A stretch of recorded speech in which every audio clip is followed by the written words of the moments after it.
fight for the president's tax returns just got a whole lot tougher for the president. A federal judge just ruled in favor of a House subpoena for his financial records. At the same time, New York State lawmakers ginning up what critics say is a backdoor way to try to get his tax returns. Here's what's going on. Give the chair of the congressional tax committees in D.C. access to the president's state returns. Let's get right to Kelsey Bolar. He's senior writer with the Heritage Foundation. Okay, the president could push back on the tax return angle at the state level because federal information is often on the state return and vice versa. This is a fight that's not going away, Kelsey.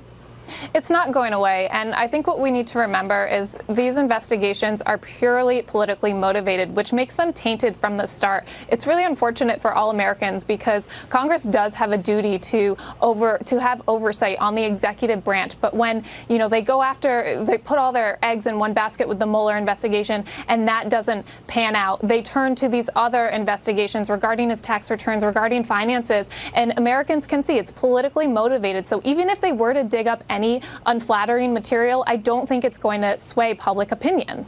Kelsey, it's really striking here. Here's the question. Should elected officials be changing state laws just to get one person's tax returns? I mean, this is, again, state tax information. The president or Republicans can use the same laws to try to go after Democrats. They're changing precedents here. That's the issue. They're changing precedents, and think about it. These laws could also be changed to go after everyday Americans and get their tax returns.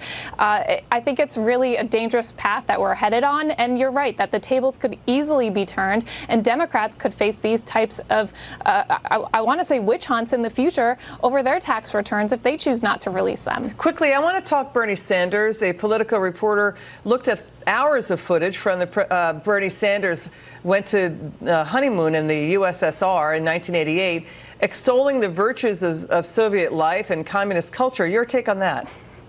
Well, Bernie Sanders got a little snippy after this interview when he was questioned about this, and I think we all can maybe understand that because I think anyone would be, I hope, a little embarrassed about defending any sort of regime like Castro. We're seeing that with many Democrats defending Nicolas Maduro in Venezuela as he's using tankers to run over his own citizens. I think this is going to continue to be a problem for Bernie Sanders. He's now trying to distance himself from communist Soviet Union, but he went there when people were being chained to walls and gulags. Same in Venezuela. That's what's happening. Crickets from the Democrats on what's going on in Venezuela. Right, and it's hard to distance yourself from it when there actually are news reports and videos of you defending these regimes and sticking up for them and talking about how breadlines are a good thing. But we all can see what's happening in Venezuela. It's really, really awful. Children are starving to death. The photos coming out are just heartbreaking, and it really should not be a political issue that we need a regime change there. Your quick take on former White House counsel Don McGahn will not answer a subpoena to testify before House Judiciary tomorrow.